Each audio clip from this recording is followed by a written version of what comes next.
This video sponsor by பைமோட். இந்த ஆப்பில் நீங்கள் பர்ச்சேஸ் பண்ணக்கூடிய எல்லா விதமான ப்ராடக்ட்ஸும் மிகவும் மலிவான விலையிலேயே உங்களுக்கு கிடைக்குது. இதோட லிங்க் உங்களுக்கு டிஸ்கிரிப்ஷனில் கொடுக்குறேன், யூஸ் பண்ணி பாருங்கள். குளிருக்கு தீ மூட்டியதால் விபரீதம். குவைத் நாட்டில் 2 தமிழர்கள் உட்பட 3 பேர் உயிரிழப்பு. குவைத் நாட்டில் டிரைவராக வேலை செய்து வந்த 2 தமிழர்கள் உட்பட 3 இந்தியர்கள் பரிதாபமாக உயிரிழந்தனர். குளிருக்காக அறைக்குள் தீ மூட்டிவிட்டு உறங்கும்போது அவர்கள் மூச்சு திணறி உயிரிழந்துள்ளனர். உயிரிழந்தவர்களில் 2 கடலூர் மாவட்டத்தை சேர்ந்தவர்கள் என்று தகவல் வெளியாகியுள்ளது. நமது நாட்டில் இருந்து பல ஆயிரம் பேர் வெளிநாடுகளுக்கு சென்று வேலை செய்து வருகிறார்கள். குறிப்பாக தென்னிந்திய மாநிலங்களில் இருந்து பல ஆயிரம் பேர் மத்திய கிழக்கு நாடுகளில் வேலை செய்து வருகிறார்கள்.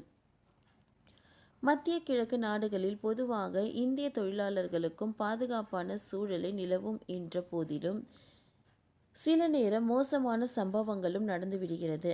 அப்படி ஒரு மோசமான சம்பவம்தான் இப்பொழுது குவைத் நாட்டில் நடந்துள்ளது.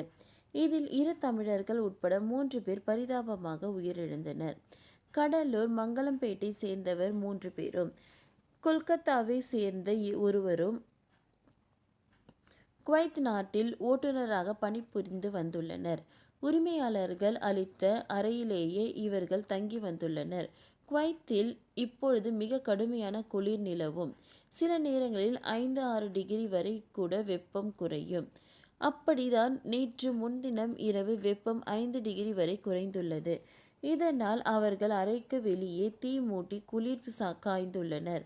குளிர் அதிகமாக இருந்ததால் தீயை அப்படியே அறைக்கு உள்ளேயும் எடுத்து வந்துவிட்டனர். கொஞ்ச நேரம் பேசிக்கொண்டு இருந்த அவர்கள் அப்படியே தங்கள் அறியாமல் தூங்கிவிட்டனர். முதலில் 3 பேர் குளிர் காய்ந்த நிலையில் கொஞ்ச நேரத்தில் 4வது நபரும் அங்கே வந்து தூங்கிவிட்டார்.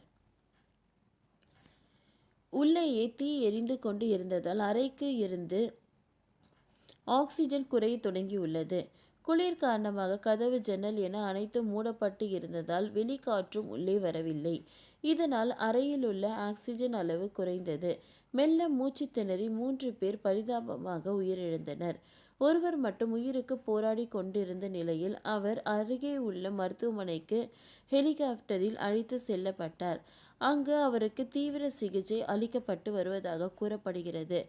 உயிரிழந்த நபர்கள் கடலூர் மங்கலம்பேட்டையை சேர்ந்த முகமது யாசின், முகமது ஜீனை மற்றும் கொல்கத்தாவை சேர்ந்த நபர் என்று அடையாளம் கண்டு கொள்ளப்பட்டது.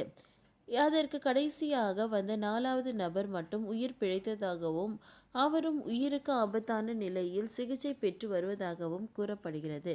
இதையடுத்து இந்திய தூதரகம் சார்பில் உயிரிழந்தோர் குறித்த தகவல்கள் பெறப்பட்டுள்ளது. இதற்கிடையே குவைத்தில் உயிரிழந்தோரின் உடலை இந்தியா எடுத்து வர மத்திய மாநில அரசுகள் உதவ வேண்டும் என அவரது உறவினர்கள் கோரிக்கை விடுத்தனர். குவைத்தில் வேலைக்கு சென்ற இடத்தில் 2 தமிழர்கள் உட்பட 3 பேர் பரிதாபமாக உயிரிழந்தது பெரும் சோகத்தை ஏற்படுத்தியுள்ளது. ஓகே ஃப்ரெண்ட்ஸ், இந்த வீடியோ உங்களுக்கு யூஸ்ஃபுல்லாக இருந்ததுன்னா லைக் பண்ணுங்கள், ஷேர் பண்ணுங்கள், சப்ஸ்கிரைப் பண்ணுங்கள். தேங்க்யூ.